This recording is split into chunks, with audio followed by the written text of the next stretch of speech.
Anywho, this game was introduced to my wife and I the first time we went to PAX Unplugged.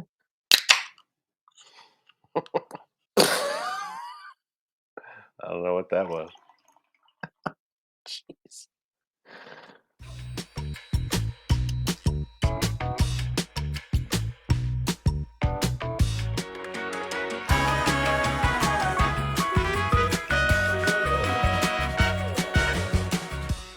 Hello there once again, wonderful humans, or should I say, tumans.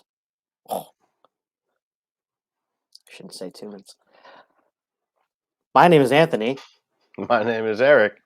We're the Board Game Dads, and you are about to watch another top 10 list. This is something that we tried to start new this year. We had one so far, which was our best games of 2021. You can check that out. Today, we are celebrating something that happens only once every years, right? Depending on which kind of calendar you look at. But it is Tuesday. And it's awesome that it does fall on a Tuesday. Yes. Yeah. Just read an article that there are crazy amounts of weddings that day because of all the good luck with the two, and it's a palindrome and all this other stuff. And so, yeah, but we are taking advantage of said day by doing our top 10 two-player games. Two-player only games. Two-player only games, yes. Now, so we discussed this, and most of the games that I play are two-player games. I play with my wife. So for me to do a top 10 two-player Same. games is going to be my top 10 favorite games. And that's another list. So we had to specify top 10 two-player only games. And I got to be honest, I'm not a big fan of two-player only games. So Yeah, it's good that's that in because you don't like the head-to-head competition so much. right, but in this format, we're doing a combined top 10. Whereas previously we both did 10. So it was like 20 games, or I think 18 games, because we had very little crossover. Yeah, Um, so full disclosure on that point, we purposely did not have any crossover on this list. Just right. telling you. But we knew each other's list because we wanted to give you 10 unique picks. Yeah. And we did. We did. Plus a couple of honorable mentions. And at the very end of this video, a bunch of surprise contributors are also giving us their favorite games that might be two-player only games, but favorite games that they like to play with two players. I was not as stringent on the special guests, so they can do whatever they want. So stay tuned for the end of the video for some other picks from some other awesome folks that I will include their links to channels and stuff in the description of this video. Please, please, please go check them out. Follow, like, subscribe over on their awesome stuff as well. But now it's time to get on with the list. Eric, how did you make your list? I know that's like a stupid question, but I well, first I looked through my collection of two-player only games. When I search in BGG, hmm, that's what I check off, the two-player only.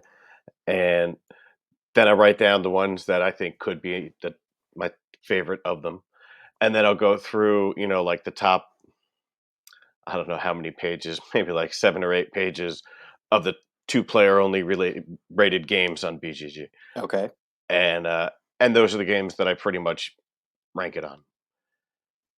But there was a game that almost made it to the list, so it's actually an honorable mention. Oh, We've only played it once, and I don't know that it's going to be a favorite of ours. But okay. it's still new, it's still fresh, and so I swapped it out at the last second with my other pick. But I'm going Well, to go right into it then. what is it? You got to tell me Stellar, now. Stellar. Stellar. And so this game is designed by Matt Riddle and Ben Pinchback, which I know you're very familiar with their work. But yeah, so this is it's Renegade Games, and it plays for I guess maybe 20 to 30 minutes. It's a hand management set collection, open drafting card game, and you're doing a lot of hate drafting. And once you have a Mm. card in your hand, there's nothing you can do where the other player can get it. So once that card comes off the board, it's yours, and they'll just have to wait and see if another one comes out or not. But the artwork's great. I'm not a big fan of like space theme, but I'm a big fan of space artwork like this, especially like realistic artwork. And it's just pictures of like space clouds and planets and moons and asteroids, and it looks really great. Now, It's what is this it's take picture? that. What's that? What's this picture? Are you like building a picture in this game? Yeah, so this is your telescope. So there's like basically two parts of the game. You have your telescope, and then you also have like your notebook, and Hmm. you're collecting cards in your telescope, and then you'll get certain points based on what you have in your notebook. And so I guess the most unique part is that each turn you take a card from the board, and then there are these 5 decks of cards numbered 1 through 5. Whatever cards you play, either into your notebook or into your telescope, whatever card is face up in the pile of the number in the top left of the card that you played, that's the next card that you have to take that and play in the other one. So if you play one in the telescope, you have to take this other card and play it in your notebook. So it's got Okay. some weird little mechanism like that, and Hmm. it's fun, and it looks great. It does, yeah. I like the way that looks for sure. Hey, I'll give it a try. All right. And I believe you have an honorable mention as well. I do. So I I didn't want this to be a major pick because it's a game that we talk about so often, and people are going to think that we're like sponsored. I wish we were, but my, my honorable mention is Patchwork. So this is a two-player only abstract strategy polyomino type game, and we have talked about it many, many times because there basically is a version for almost every holiday now, or they're getting there, with a couple of other variants thrown in, like a Doodle one and Express and things like that. Yeah. So yeah, this really is a favorite of ours, and because of that, we do talk about it very often. But I'm not going to belabor it anymore because who knows? Maybe it'll be on a video again in a couple of months. But that's my honorable mention, Patchwork. Check it out; it's fantastic. All right, now All right. it's top 10 time. So, full disclosure, my number 10 was going to be my honorable mention. And Okay, like I said, it swapped out because I haven't played Stellar enough, and my wife doesn't really like it. So, we're probably not going to play it that often.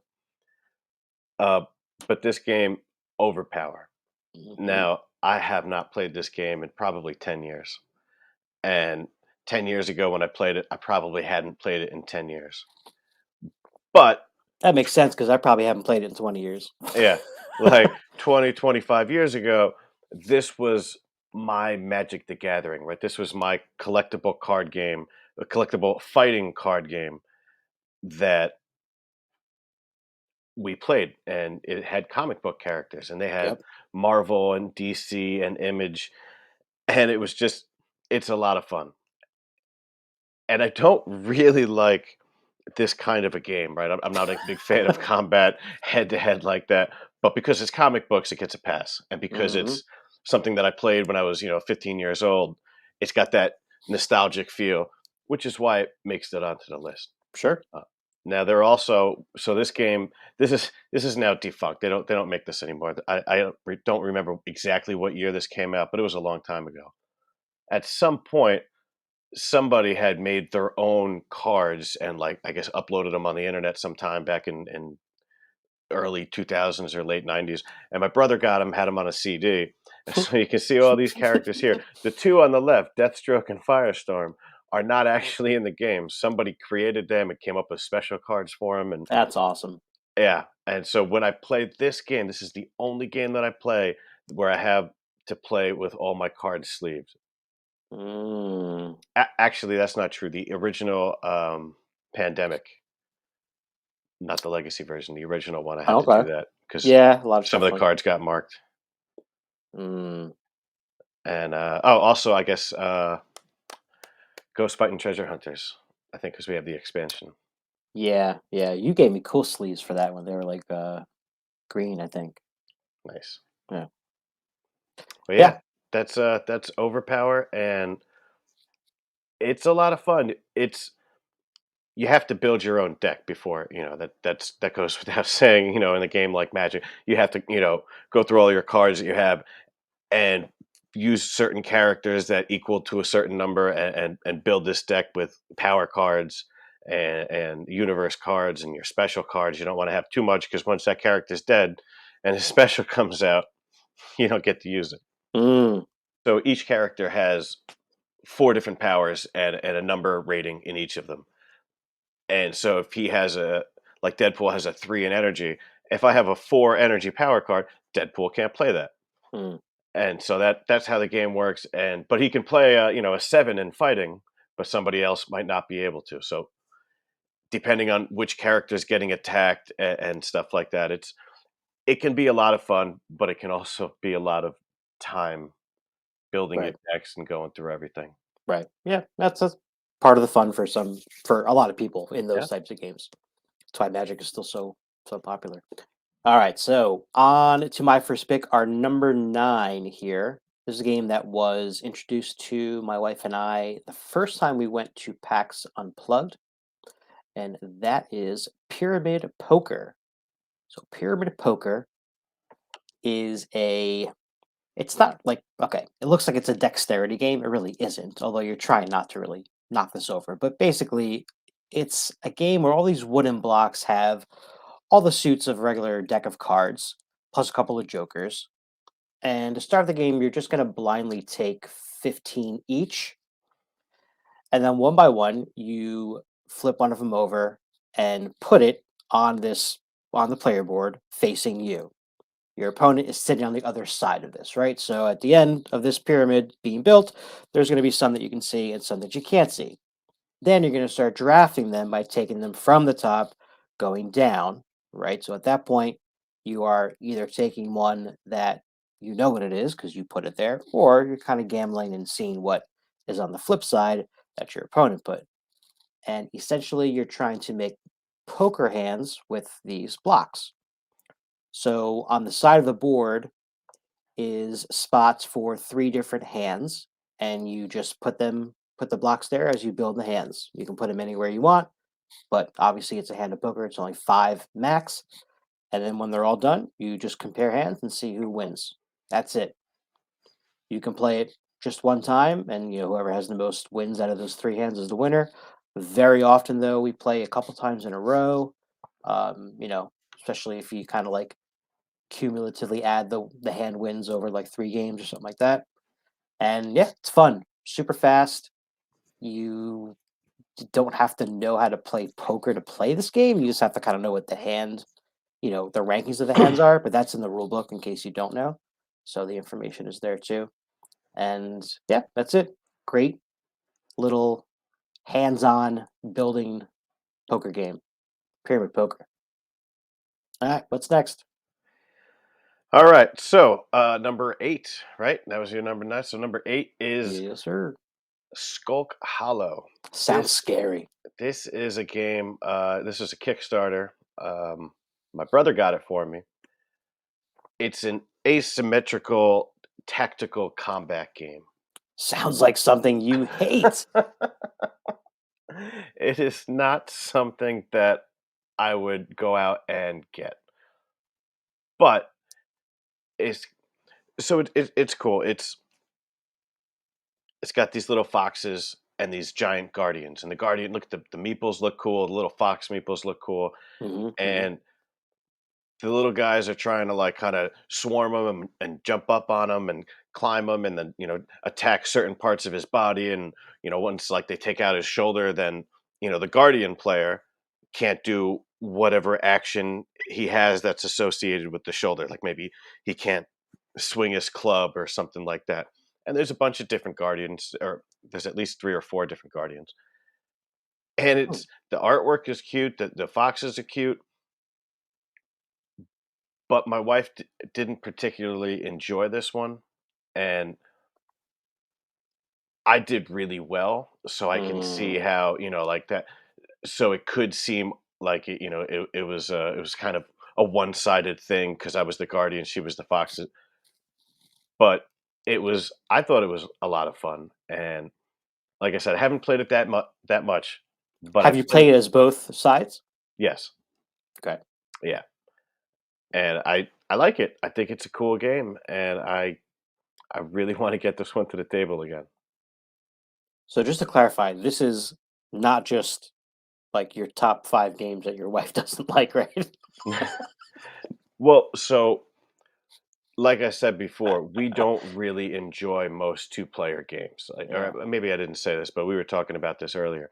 And a lot of them seem to be like very head-to-head or Mm, or abstract, and oh, well, you did that, now I have to do this. And we kind of just want to play our own game and have little interaction, or kind of like play our own solitaire game or play a cooperative game and not feel like we're going after each other. That's just not enjoyable for us. sure. And I get it. most two-player games do that kind of a thing. Right. So, like, it's tough for me to find 5 two-player games that both of us really love.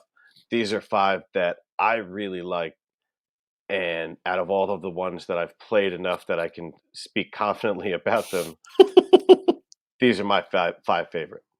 Gotcha. Although I did have another honorable mention that I did not mention, and it was, Codenames Duet, and Codenames, I think Harry Ah, Potter is also 2 players. So I have that's not a tried that. we haven't played it 2-player very often, but it is a two-player game, and we love code names. Cool. So, yeah. Alright, so that was my number 8, so what are you going to bring us as your number 7? Number 7, my next pick here, I really wanted to get a rolling right on the list somehow because it's one of our favorite genres. And luckily, there is such a thing. So my next pick is King Domino Duel. All right, so this, takes place in the King Domino universe, if that really means much, but it's really besides the fact that you're connecting similar symbols to each other, it's a lot different. Anyway, this is one of those games where when it's your turn, you're the active player, you roll all 4 of these dice and you're going to do a draft where you take 1 and the next player takes 2 and you take the last one and opposite will happen on the next turn. And then you can draw these symbols on your score pad. You're trying to get big groups of, continuous shapes that are this or patterns rather that are the same symbol to get the most points. And similar to King Domino, you have to have that X or that crown in the other game on there to actually get points. The more crosses you have in a section, it multiplies your score even more.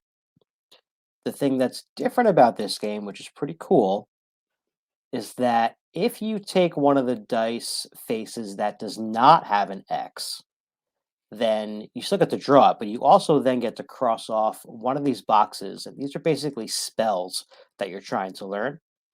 Each one is going to give you a special ability when you complete it, but it's only allowed to be done one time. So, meaning if your opponent, gets one, it's off limits now for you. So that's pretty cool. It adds a good kind of twist to the game. You can manipulate the dice or get some extra bonus points in a certain way, or kind of break the rules of placement and things like that. Have you? Side note: have you played King Domino or Queen Domino? I don't remember if you I have that have. game. Okay. Do you I like them? I did not we played one of them, Okay. and I did not like it, but Melissa did. Oh, okay. So, yeah. Opposite problem. Interesting. So yeah, but other than that, you're drafting 2 dice, and then you're going to draw those symbols on your score sheet in a spot that's adjacent to either the middle space or some of the same symbols as you'll start to fill in your score sheet. So here's a finished score sheet. What this looks like at the end, and you would just count up all these symbols that are similar in their groups and how many X's are in there, and multiply it. That's how many points you would get for that.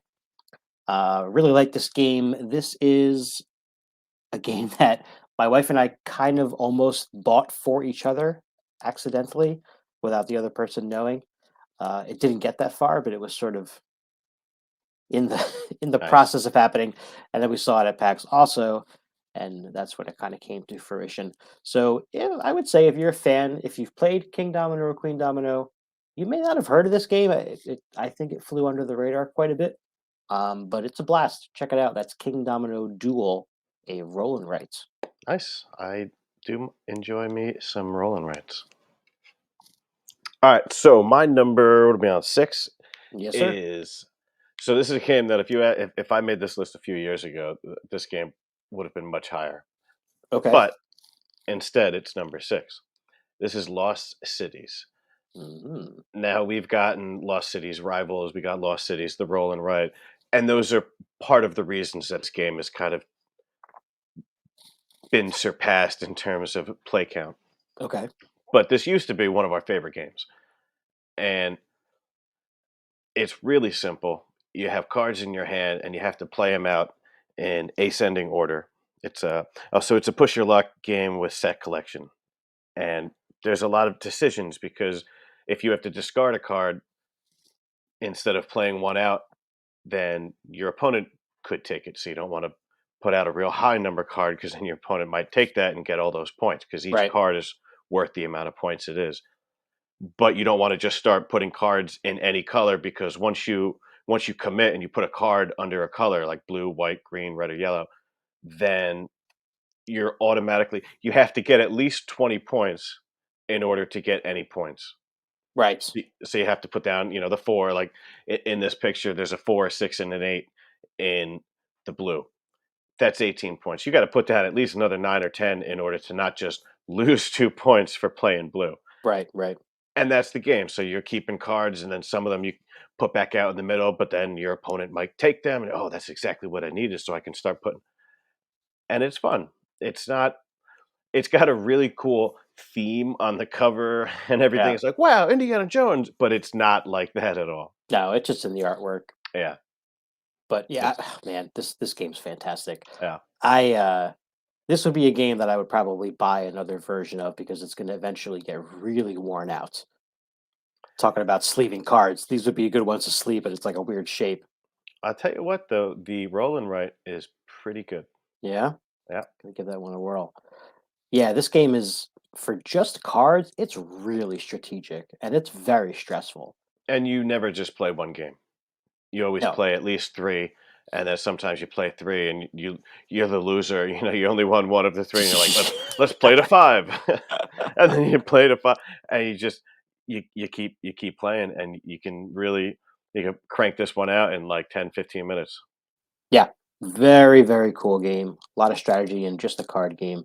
Very tense. There's always moments in this game when you're like, I don't want to get rid of anything, but Yep, you have to get rid of something, and it's like, what is the least, the least bad choice here? And that makes for a stressful game. For a yep, two-player only game, there's a lot of sorry, for just a card game, there's a lot of AP in this game. Like it's good, really good. Lost Cities. If you've never heard of it, go grab it. It's awesome. All right, I back to agree. me.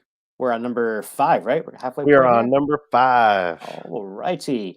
So number 5 is really, I mean, it's an abstract strategy game as plain as can be. It's even less thematic looking than chess, to be honest with you.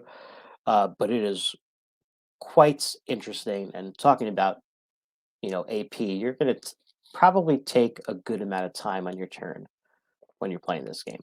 This is called Yinch.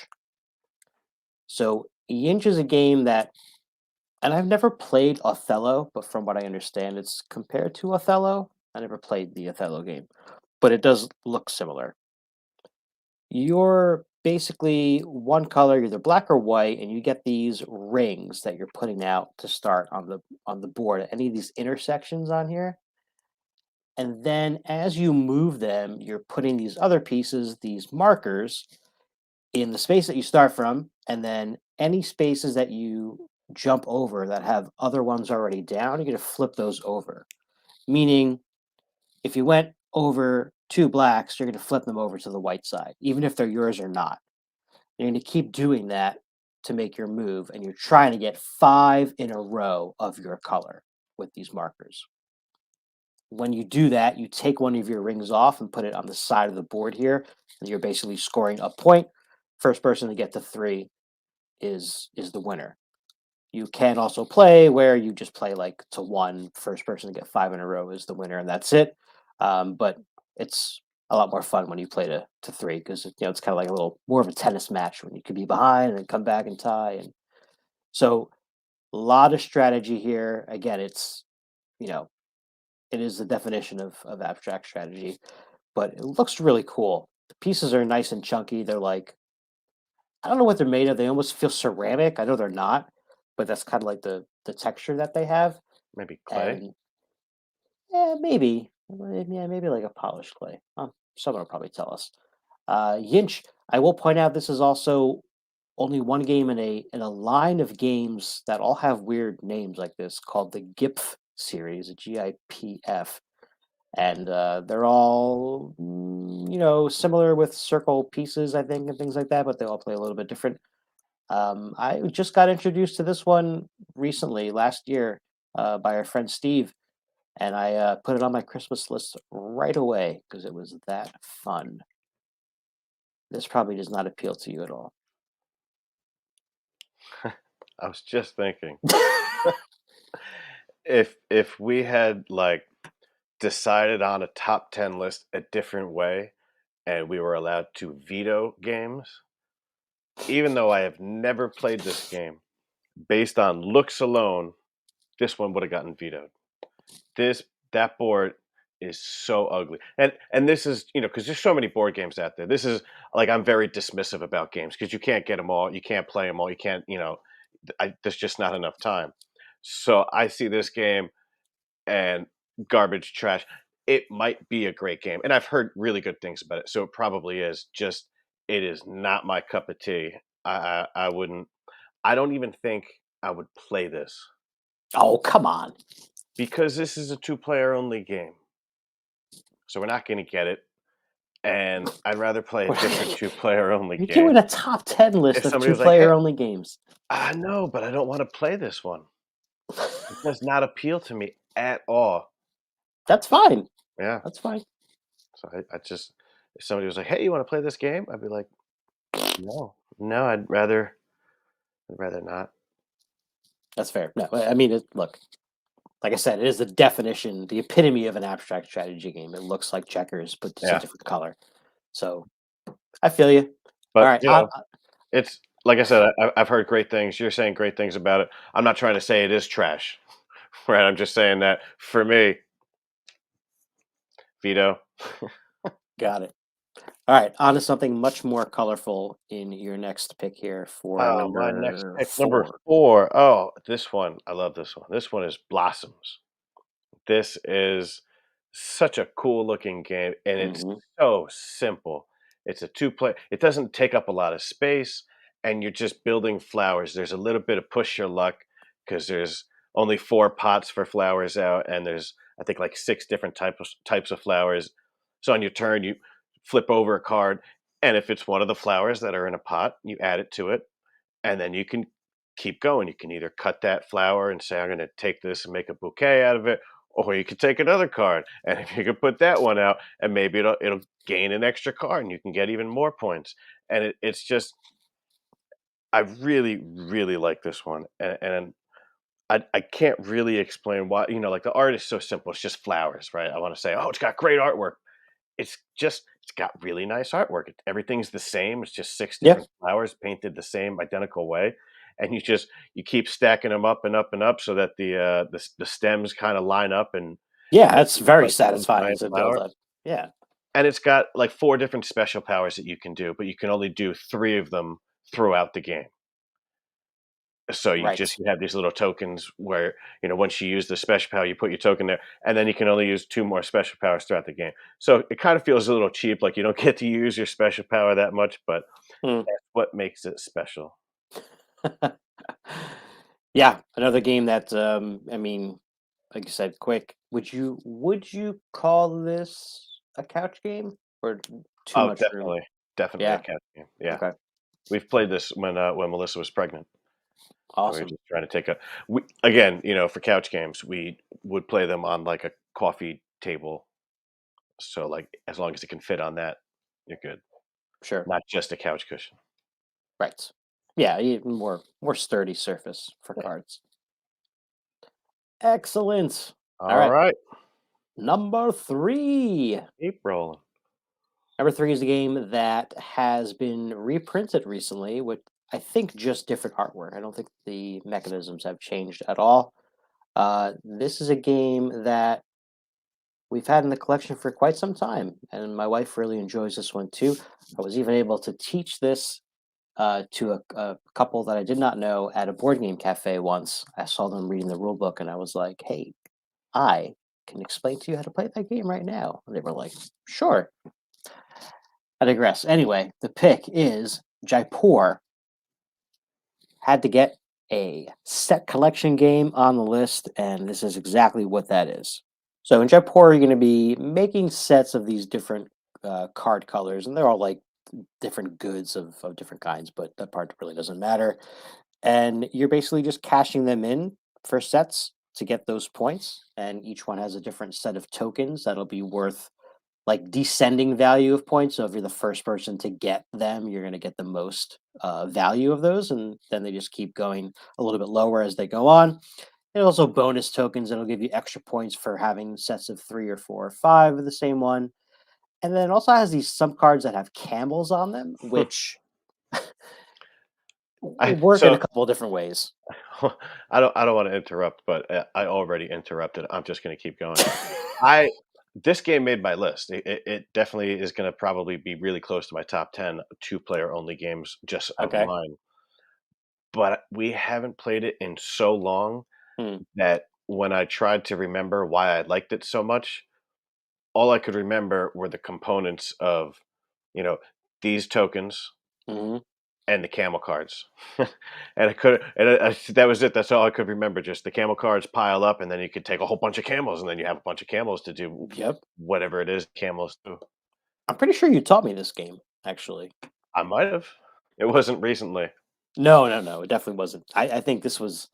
I think I was living in the condo when you taught me Mm. this game, actually. But yeah, the camel cards had a cool little, they can be a filler where they can take the place instead of you discarding cards from your hand. You can kind of give up some of the camel cards, but then also if you have the most at the end of the round, you get I think five extra bonus points. They suggest playing this game best two out of three, basically, and that still does not take a whole lot of time for sure. I will note the picture on the left, the cover is the new version of this game. I don't have Yeah, that one. that's I not have what the I old have. one. Yeah. So then the other artwork is from the old one. I know that the cards look a little bit different though. And the cover is greener and narrower. Yes, it is. Speaking of box size, it's kind of an odd shape. It's in this little cabinet up here, so it gets a little bit of disrespect because it's not out there whenever I'm looking for a game to play. Gotcha, gotcha. It's unfortunate of being so tiny. All right. Well, guess what? It's Tuesdays number Number two. 2. So this is actually my number 1. Our number 1, you'll hear about in a couple minutes, but my number 1, our number 2 for Tuesday is HeroClix. I I don't play miniatures games, but I love HeroClix. This Don't really picture's like great. games with direct combat between one player and another, but I love HeroClix. So it's literally just because it's comic book and it's very detailed. They have, so basically the premise is you have this each character is on this dial, and this dial will have a disc inside of it with different groups of numbers. And each time you take damage, you turn the dial and you click it. So that's, hero clicks. Mm. And then it'll change. Maybe you'll get weaker, or your defense will grow, or your defense will get, like go up. And so that's what happens. So you go out there, and there's different colors for each one of these. So there's movement, there's attack, there's defense, and damage. Those are the four icons that you'll see next to the white disc on Apocalypse's dial in this picture, which Apocalypse is huge. So, is this real quick? Uh, this apocalypse figure is holding Cyclops, and is that Jean Grey? Yeah. And that it comes with that, right? Yeah, you don't actually gain Cyclops or Jean Grey's powers. That's just the sculpt. Gotcha, gotcha. Okay. Um, but so you have these characters, and they each one of these different powers, like the movement and the speed and everything. There's like 15 different colors that'll give you a different ability for that power. So movement, you could have blank, which is just, you can walk over here. Mm, Somebody might have, this other color that allows you to, jump over certain things. Somebody else can fly, somebody else can phase or teleport or super speed. And so there's a lot to remember because each one of these different powers that you have, your defense, your attack, all has like 12 different colors associated with different like types of whatever. I could not And learn this game. I could not wrap my head around it. oh man, this game is great. You pick a number, and then each character will have like a certain like value, and so you pick like 500, and then each character gets a bunch of characters who together add up to 500 or less, and then you have this tactical combat, and it's the only game that I like tactical combat and a lot of miniatures and stuff, and it's really because it's comic book characters, and they made practically everyone. There's a few of my favorite characters, not the top seeds, but there's a few of my favorite characters that haven't seen the light of day yet. But I like some weird characters of Yeah, man. Marvel and DC. I remember looking through a lot of your hero clicks, and there were many figures where I was like, I have no idea who this person is. Like, I can't even make an educated guess who this person is, and you tell me, be like, nope, never heard of them before.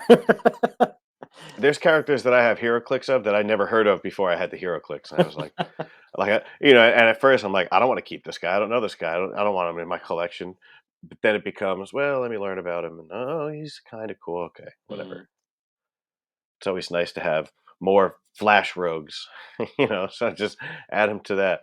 You haven't played this one in a long time, I haven't played this one in a long time, and it's unfortunate, but there's a lot going on, and it's not easy to teach somebody how to play because it's a right? two-player game, and you're teaching somebody what to do to beat you. But like, if I'm good at this game, then I know what you're gonna try now, and it would be silly of me to not try and Right. counter that. So like it's and there's a good deal of studying. Like you got to know and recognize and remember what each color of each of these powers means. Hmm. Maybe not all of them. Some of them you can look up, but if you're trying to look it up every single turn, it's just not going to be fun for anybody. Agreed. But yeah, hero clicks. I really love playing this. I don't get the chance to play it often, but I will.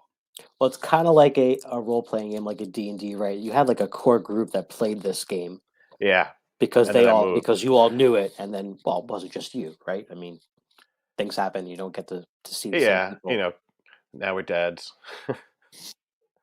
Got no time. And there was a pandemic, so That's true. it'll get to the table soon. I got all my stuff. I'm not getting rid of it. I still remember how to play. There's Nice. obviously going to be things that like so it's weird when you play some older games that you haven't played in a while that have things like line of sight. Mm, How many games have I played since then that have line of sight involved? Probably not that many, but still maybe 10. And they all have different rules about line of sight. So now I go back to play Hero Clicks. I have to relearn simple things that used to be, like second nature. right, right, right. All right. Well, the time has come for number one, two player only game. This one is Seven Wonders Duel. I love Seven Wonders. Seven Wonders was one of my probably like first 10 games that I think I ever bought. I love to play it, love to teach it, some cool expansions. But it's not a two-player game because you're going to be drafting cards. So you need at least three players. Seven Wonders Duel came out, totally blew that out of the water. It is a two-player card drafting game. How do they get away with that? Well, you set up these cards in this kind of pyramid type pattern where they overlap a little bit. We're very reminiscent of, I think, a standard deck of card games. That's something like this. Anyway, and then you're basically choosing cards from the bottom. And then once you move some of them, other ones will be available that were not available before. Some of them are even face down. They get revealed once they become, you know, once they become accessed, and you're basically just collecting different types of cards here that do different things. Some of them are straight up points, some of them are military, some of them are science related. If you've played Seven Wonders, the regular version, all this stuff will sound very familiar to you. But if not, just know that there are a couple of different ways to win this game, which I really do like. That's not always the case, especially in two-player only games. You can have a military victory if you get the military token there. It's kind of like a tug of war. So if you get it to the complete opposite side of your opponent, you can win. There's a science way to win if you collect a certain amount of science symbols. I think it's 6 or 7. I forget. Although I did win as with science one time, which was pretty exciting. And there's also a couple of expansions for this game. I have one of them, which is Pantheon, and adds a bunch of like gods from different mythologies with different powers and things like that that lets you manipulate some stuff. It's pretty cool. I know there's another one that I haven't played. I think it's called Agora. I'm not sure exactly what that adds. Do you have that one? No, we only have Pantheon. You know, like that also. Yeah. Okay, I thought so. Yeah, I think I like this game a little bit more every time I play it. It's really smooth. You know, the combos are pretty easy. Once you learn the icons, it kind of really makes sense. It has a cool thing where, you know, some cards have a certain symbol on them, and if that thing pops up later on in the game, you can build that thing for free instead of having the resources or spending the resources rather. And then there's actually the Wonders cards, which you can build that do all kinds of crazy stuff, let you do more manipulation in the game, get more bonus points and things like that. I gotta So I gotta go tell ahead. you, in this game, I love what they do with the cards, you know, and like the little pyramid where they're Hmm. face up and you take them and then it reveals a new one that your opponent Hmm. could get. Hmm. But I love that, but I hate that sometimes because you're forced into a decision where you might already be feeling like, "Oh, man, like, I haven't gotten any resources. Every time a resource card comes up, I just can't there's nothing I can do to get it. I have to, like, unveil it, and then my opponent gets it." Yeah, yeah, yeah. And that can happen, and that is kind of annoying because you gotta get resources. You gotta start with something. I mean, you could just, I guess, get a whole bunch of science cards, but they're not gonna do anything early in the game. You need something early in the game to get you moving, get the wheels moving during the game. Yeah, you got to build an engine. Yeah, you Yeah, definitely got to get the resources. so that can be difficult to overcome at times. Um, this game also suffers from I like this game a lot, and so we ran out. We bought the Pantheon expansion and integrated it with the game, and then stopped playing it for a while. And then when we went back to play it, couldn't remember anything, had to separate, the Pantheon expansion out Mm, and just play the base game. I think that was with you actually. And so this happens and it's not the game's fault. It's our fault. It's a fun game. We really like this one a lot. yeah, yeah. This was on our 10 by 10 challenge last year, Nice. so it got a lot of plays. Did it get 10? It did get 10. We did not succeed at the 10 by 10 challenge Mhm. overall. We did fall a little short, but I believe Seven Wonders Duel was So actually maybe not. I could be completely are wrong. you doing another 10 by 10? We claim we are, although we have not started yet, and it's already almost the end of February. Melissa and I, we were going to do a 10 by 10, and then we were like, oh, we'll do a 2 by 20 or whatever it is. No, not 2 by 20, 40 games. Done. What was it, 5 by 20? Right? Yeah, 5 by 20. Right. And we just don't want to kind of be pigeonholed into having to play this game 5 times. And we Mm. don't want to have to play, the 20 shortest games. We'll just pick the 20 shortest game. So we're doing a 1 by 100 challenge. We're trying to play 100 unique board games this year. And I feel like it's going to be easy, but it's it's not easy, but it's we're moving along. It's tough, we're dads. not my wife. My wife's we're parents, and it's tough to find time to play games all the time. Yeah. And but we have been getting different games to the table because of this. All right. We also played Flourish like 12 times in 4 days, so, like, that didn't help. So do you know what your count is at for the unique We're games? about 15 right now, Okay. which is right on pace with where we are in the year. We should be alright. Hmm. Basically, if there's 10 months, we have to do 10 per month, so there's 12 months, we gotta do, I don't know, 8, 9, something like that. So we're looking okay. We gotta get a couple games played this weekend, but All right. we got one on the table over here. You're gonna play tonight? Yep. What's up? We got Dog Lover. Oh, that's the cat lady, next cat lady thing, right? I don't know, it's Dog Lover, not Cat Lady. No, I know, but isn't it? Isn't it from the same designer and artist? Possibly, the artwork looks very similar. Yes, I think it is. Anywho, is that a two-player only game? That No, is not, no. or we would have rushed it last night so that we could talk about it today. That's how we roll. All right, folks. So that is our list top 10 two-player only games. But the video is not over yet. We've got a bunch of surprise contributors, surprise guests that all have submitted their favorite two-player picks. Some of them are two-player only, and some of them are not. So That's alright. keep that in mind. So yeah, please enjoy them. And again, I mentioned this earlier, but I'll mention it again. Please check out their stuff, go to their channel, subscribe, and all that stuff. I will put all those things into the description, show notes in this video. And if I forget to do that and you see this afterwards, remind me and I'll add it later. But I digress. Please enjoy our contributors.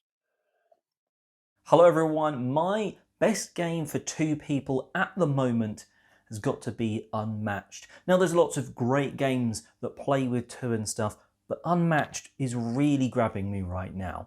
It is one-on-one, you both pick a character, you've got this deck of cards that you're going to slowly work through, you're going to be attacking, defending, scheming along the way, and it's just a brilliant duel of two players. Now, they might have a hero and then a sidekick or sidekicks and stuff like that, depending on who you're playing as. But you can have the likes of Medusa versus Deadpool, or Robin Hood versus Alice from Alice in Wonderland. That's just absolutely brilliant. And it's called Unmatched, but the characters are all really, really evenly matched up. One might be really good at being ranged and having these style abilities of moving around the map. Another one might just be a heavy hitter and you don't want to be near them. So many cool characters, and you can just get a 2-character box and start playing. Maybe get the rest later. So there you have it. Unmatched is great for two. If you want to know more, well, there is a how to play video on my channel. Don't be bored. And until next time, have a great day gaming. Right. Hey, thanks for the opportunity to share a couple two-player games. The first one on my list is Game of Thrones from Fantasy Flight Games. This is Game of Thrones Hand of the King. I feel like this one slid under the radar a little bit. It's a really clever, it's an abstract game, let's be real about it, but kind of a tile moving around set collection game that I find fantastic. This one pops up on sale often, so I would highly recommend that as a competitive two-player. And then one of my favorite two-player games is One Deck Dungeon. One Deck Dungeon can be played solo or co-op. You actually can play it even 4-player, but I think it actually shines best at 2. You're playing with these warriors. Whenever you defeat a monster, it is a multi-use card, so you can use it in several different ways. You can give yourself more dice. There's a lot of dice checking in this game. You can give yourself different skills. You can give yourself bonuses in different ways. So I really like that idea of choosing how you're going to use a card after you defeat an enemy. And mentioned all kinds of dice that you're checking, using those dice to help each other out as partners to try to get through the different level of the dungeon and then defeat the big monster. So those are my 2, Game of Thrones, Hand of the King, and One Deck Dungeon. Thanks. Oh, I'm Brian Chandler, colorblindgames.com. Thank you. Bye. Hey everyone, this is Ryan from the Tabletop Express, and I'm going to talk to you about 2 games that I think are great for 2 players. The first one obviously is my favorite, two-player game. This is Crokinole. If you know me from the channel, you know how much I love this game. Crokinole is a dexterity flicking game where two players will be going at it at this awesome table, which I'm going to go to camera 2. They'll be taking their buttons and they'll be flicking it. Whoa, you saw that? First try. They'll be flicking it in. If I get it right in there, that's 20 points. However, if I had an opponent's disc on here, I would need to make my button hit the opponent's button in order for it to be legal. The winner of the round is awarded the difference in points. Okay, so if I had 20 points and you had 30 points, you would get 10 points, and we play up until 100 points. It's a really awesome dexterity game from the late 1800s in Canada. But anyways, I don't know who designed it, but go get it. Especially if you have $300 or so. That's how much like a really nice sport is. I highly recommend it. At least just try it. That's Crokinole. My second one, however, is a game that is not really meant for two players, but I personally enjoy it best at two. This is Alchemist. So Alchemist goes up to 4 players, and in this game, it's a worker, kind of a worker placement game, where you are trying to figure out the chemical compositions of different ingredients.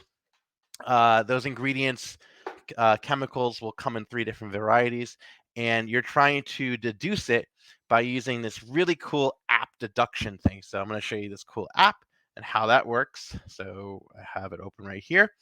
This is the app that comes with the game, and I'm going to take you over to the Crokinole board to show you how it works. So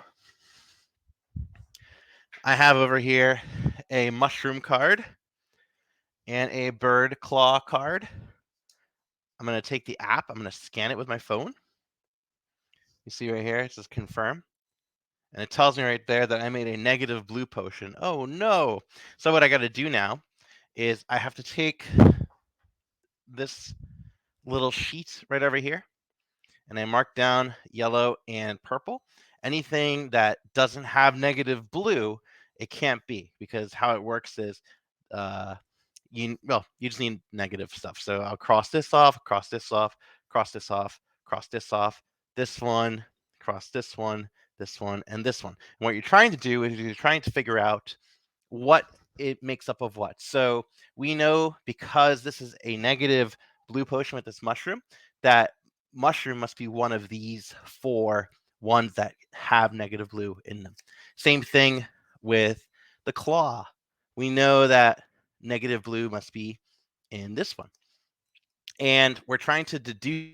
Now, the reason why I like this better at 2 players versus more, the game gives you a number of workers you could use during your turn, and that number is based on the number of players. So if you have 4 players, you get 4 workers per turn. However, if you have 2, you can go all the way up to 6 workers per turn. And that's awesome, because part of the fun, at least what I love about it, is the deduction. And the more opportunities you have to do the actions on the board, the more chances you have for deduction. So you could really figure out what's going on. I highly recommend trying it out. You could play it online on Bout de Jeu, the French BGA, essentially. And yeah, I'm always happy to play both of these. So if you have a chance, try both of them. Thank you.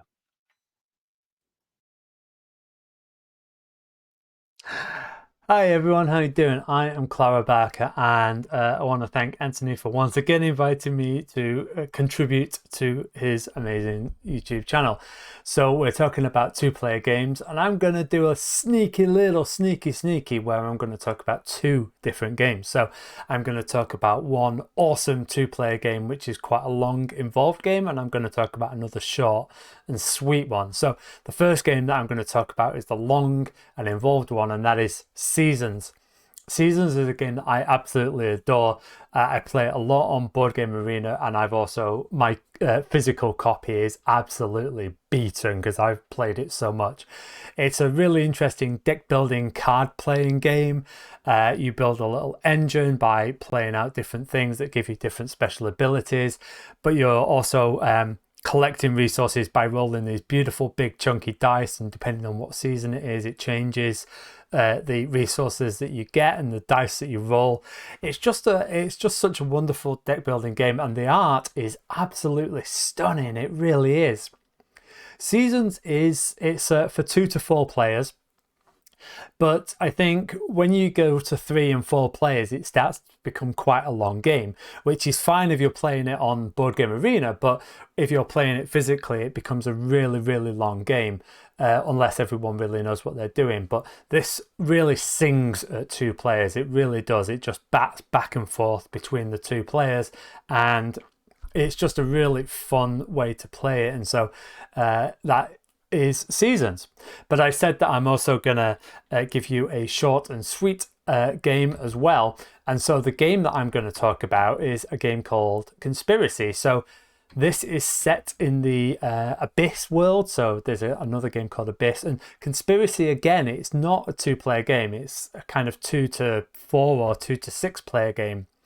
But again, and I really enjoy playing this at more players. But again, it's one of those games that's just a really awesome back and forth quick game if you play it 2-player. In Conspiracy, you're building a triangle of decks, so you're playing cards, and you choose which card you're playing, and you want to have sets. You want to have sets of different colors, or particularly one color, and you also want to gain representatives of the other colors. And it's a really quick short game.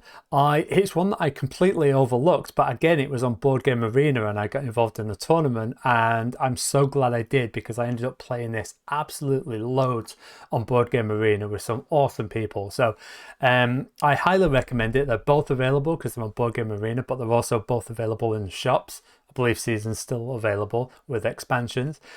So that's my 2-player games for you. And until next time, thanks very much and bye.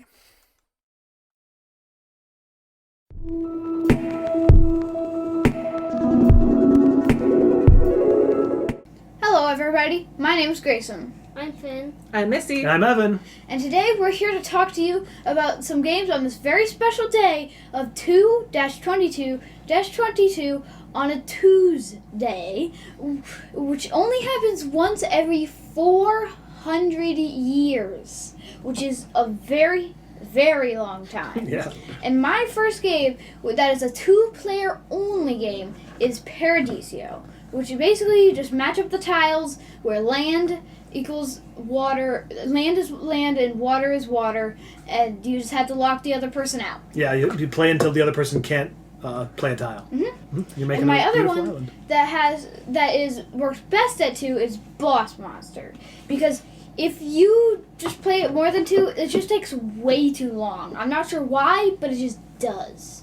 And basically, you're building a dungeon in that game where you have to try and kill the heroes with the dungeon traps and get the most souls to win. Yeah.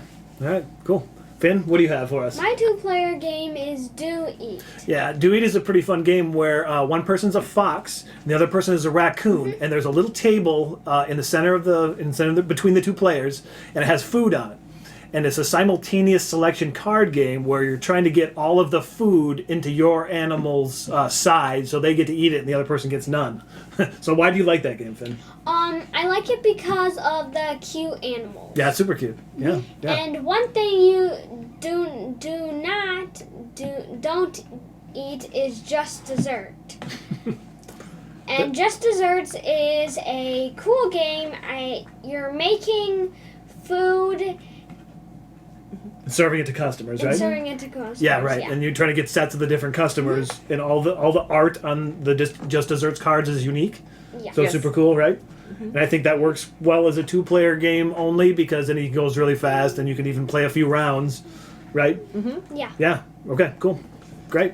What do you have, Missy? I have Chronicles of Crime for a game that's best at 2.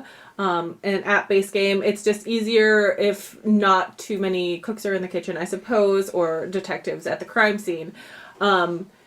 you use the app and look at the crimes and talk to the witnesses and everything like that. And I have a good time playing that one with only one other person to bounce ideas off of. But then I will go from solving the murders to committing them with That Time You Killed Me. And it's an asymmetrical game where you try to off the other person in the past, present, and future. And I do that very well with killing Evan. Yeah, well, I mean, she kills me all the time, but at least then I know that I'm the one who invented the time travel. So I have that.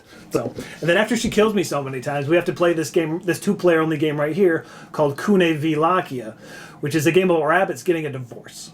Okay, so one player plays each side, and it's a card game where you're basically trying to split up your property because there's like the horses and the stables and the dog and the statues and all the different things that you shared together, and you're trying to get that stuff, and then you're also trying to win the influence of all the other family members to like support you on your side of the divorce. So it's a really fun and unique game. Yeah, so that's Kune v Lakia. And then my best at 2 game, I think, is 11's, which is a game where you're trying to create the perfect tea party. And to do that, you have to get all of the elements of the tea party in the correct order. So you need to get your dishes ready, and you need to get your glasses, and then you need to get the sugar in the bowl, and you need to get the tea poured into the cups. You need to get your cakes, and you need to get your biscuits. And then once you get as much of that as you possibly can, you bring out the waiter, and then they can serve it. And whoever can do that first and has the most elements correct in the tea party gets the points. I think it works best as a 2-player game because you're just going back and forth instead of worrying about the chaos of everybody else before it gets back to your turn. Yeah. So yeah, those are my 2 picks. Mm-hmm. So so I wanted to say thanks for having us on this video on this special occasion that only happens every 400 years. Yeah, so I don't think we're going to see you in 400 years for the next one. But yeah, thanks again to Board Game Dads for having us. And we'll see you next time. Bye. Bye. There you have it, folks. Lots of great contributors there. Thanks again to all of them. Please go check out their stuff. Eric, anything you want to add before we see you in another, 100 years this happens again? Or something? I don't know Several that I'll hundred? be here in 100 Thousands? years. I don't know. I'm sure there'll be another random numerical something or other that we'll do a video for. Yeah, that's true. This won't be the last one of these holidays. I want to say thanks to everybody, all the contributors. There's a lot of familiar faces there, and I definitely just want to say what you said before. Go check out their stuff. They're doing a lot of cool stuff. Absolutely. All right, folks, that's it for this one. We will see you on the next one. Have a good one. Bye. Happy Tuesday. Happy Tuesday.